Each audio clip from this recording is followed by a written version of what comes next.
Hello guys, চলে এসেছি আজকে নতুন একটা ভিডিও নিয়ে। তো আজকে আমি বানাবো হচ্ছে আলুর তরকারি।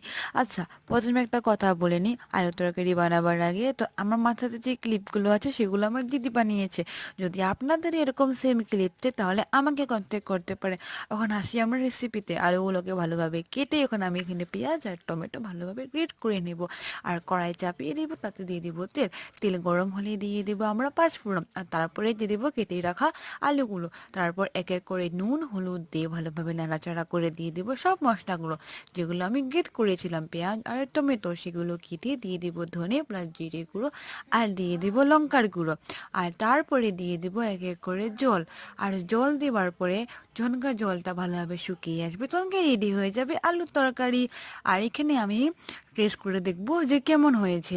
আর তারপরে এখন আমরা টেস্ট করে দেখছি, আর কি দারুণ হয়েছিল খেতে। দেখা হচ্ছে পরের